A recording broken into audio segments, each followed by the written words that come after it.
Hello and welcome to Epochs number 17, Roman Britain Part 2 with me, Bo, BB Dade, joined by Josh Firm.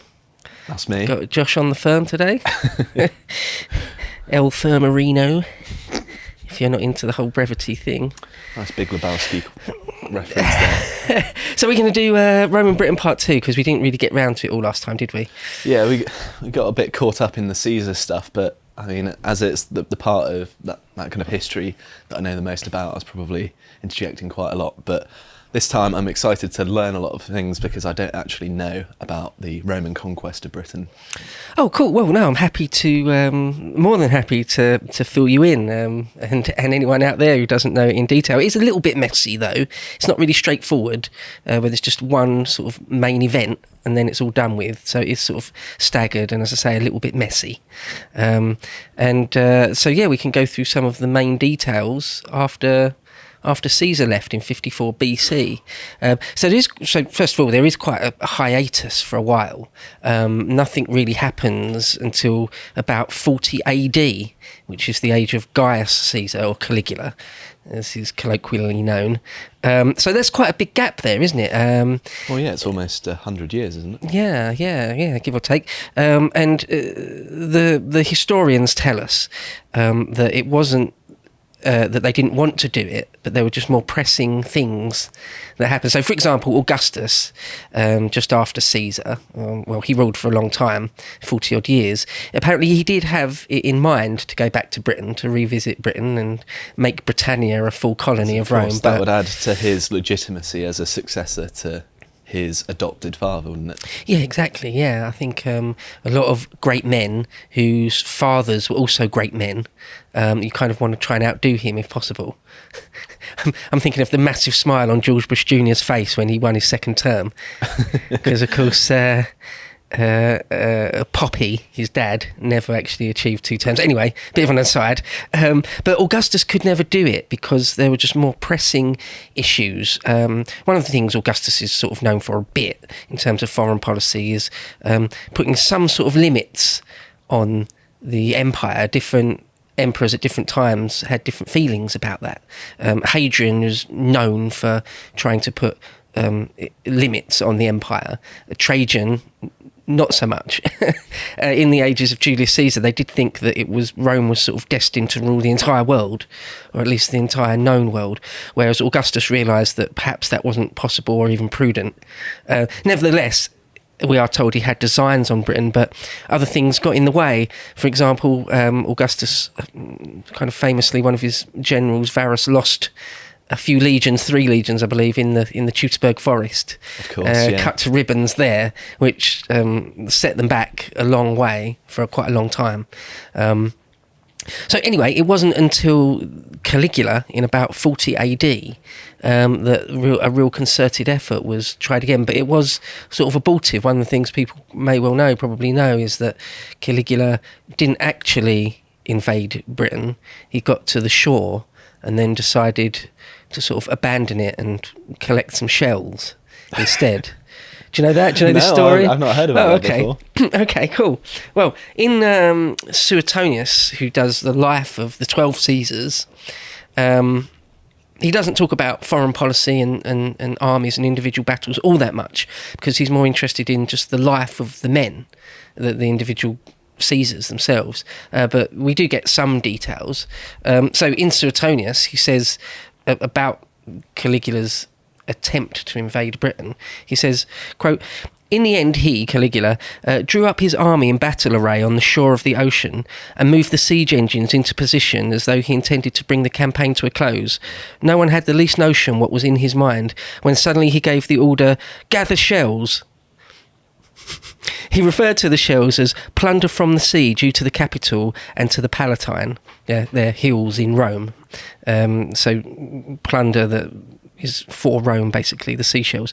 And made the troops fill their helmets and folds of their clothes with them, and commemorated this victory by the erection of a tall lighthouse, not unlike the one at Pharos, which is near Alexandria in Egypt, in which fires were to be kept going all night as a guide to ships. Then he promised every soldier a bounty of 100 denarii and told them, 'Go rich, go happy,' as though he had surpassed every standard of generosity." And that's it. That's all we get in Suetonius anyway. So what's your perspective on that? Because that's very unusual behaviour. Well, one, it seems Caligula was clinically mad. It seems. There's a bit in here I was rereading the other day where it says even Caligula knew he had some sort of chemical imbalance in his mind. I don't phrase it like that. But it says even he was scared by his own... when sometimes he'd have periods of lucidness. He sort of knew that he was insane. And even he was scared by it. I think when people say Caligula's memory has been sort of unfairly maligned, that's probably true. It's almost certainly true to some degree. But I also think there's no real doubt that he's really had some issues. And so there's that. It certainly sounds like it. So there's that. There's also... some people have said the idea that, well, it's just a lot less dangerous. You know, you're sort of throwing the chips high. You're rolling the dice by having big battles and invasions. And you can avoid that risk. It's like sort of an attempt at risk management, just to not have to have battles. Well, it kind of sounds like that. He's trying to divert their attention by saying, "Oh, these shells are really valuable," and I suppose it's a very literal way of him trying to suggest that they're not going home empty-handed in a strange way, nonetheless. But I suppose they literally have things in their hands, albeit seashells that aren't very valuable, but. That was what immediately came to mind to me. Well, that's the other thing we mentioned in the previous epochs, that there's this idea that the ocean, the great ocean that bounds the earth, is something to be conquered, just like any other bit of land, that you can conquer it and best it in some ways. And obviously in Gaius's mind, in Caligula's mind, by collecting these seashells, he was somehow doing that. You know, he wasn't really bettering what Caesar had achieved or sort of formally making Britannia a colony or anything, but he was beating the ocean. He had bested the ocean somehow. I mean, it's probably some achievement to cross the channel in boats that are designed probably for the Mediterranean as well, otherwise relatively calm compared to the sea around the British Isles. Tacitus, in his pamphlet, it's not really a book, called The Agricola, or The Life of Agricola, who's a man called Agricola. We'll get into that in a moment. But we've got just a sentence or two here on that, because it's only short. It's only sort of about 30 sides long. But he says, the Emperor Gaius unquestionably planned an invasion of Britain, but his impulsive ideas shifted like a weathercock, and his grandiose efforts against Germany had come to nothing. End quote. That was the other thing.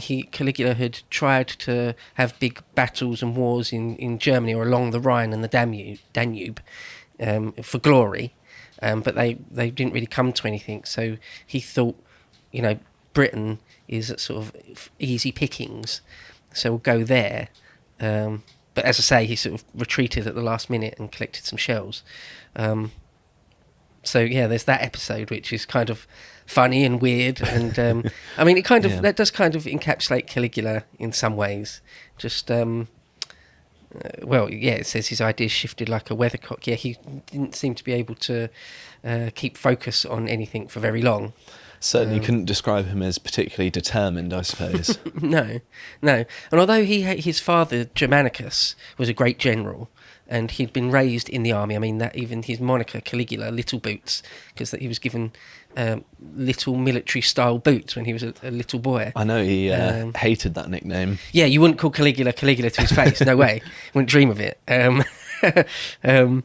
So even though his relationship with the army was really quite close, he's not a martial. He wasn't a martial leader, was he, in any way?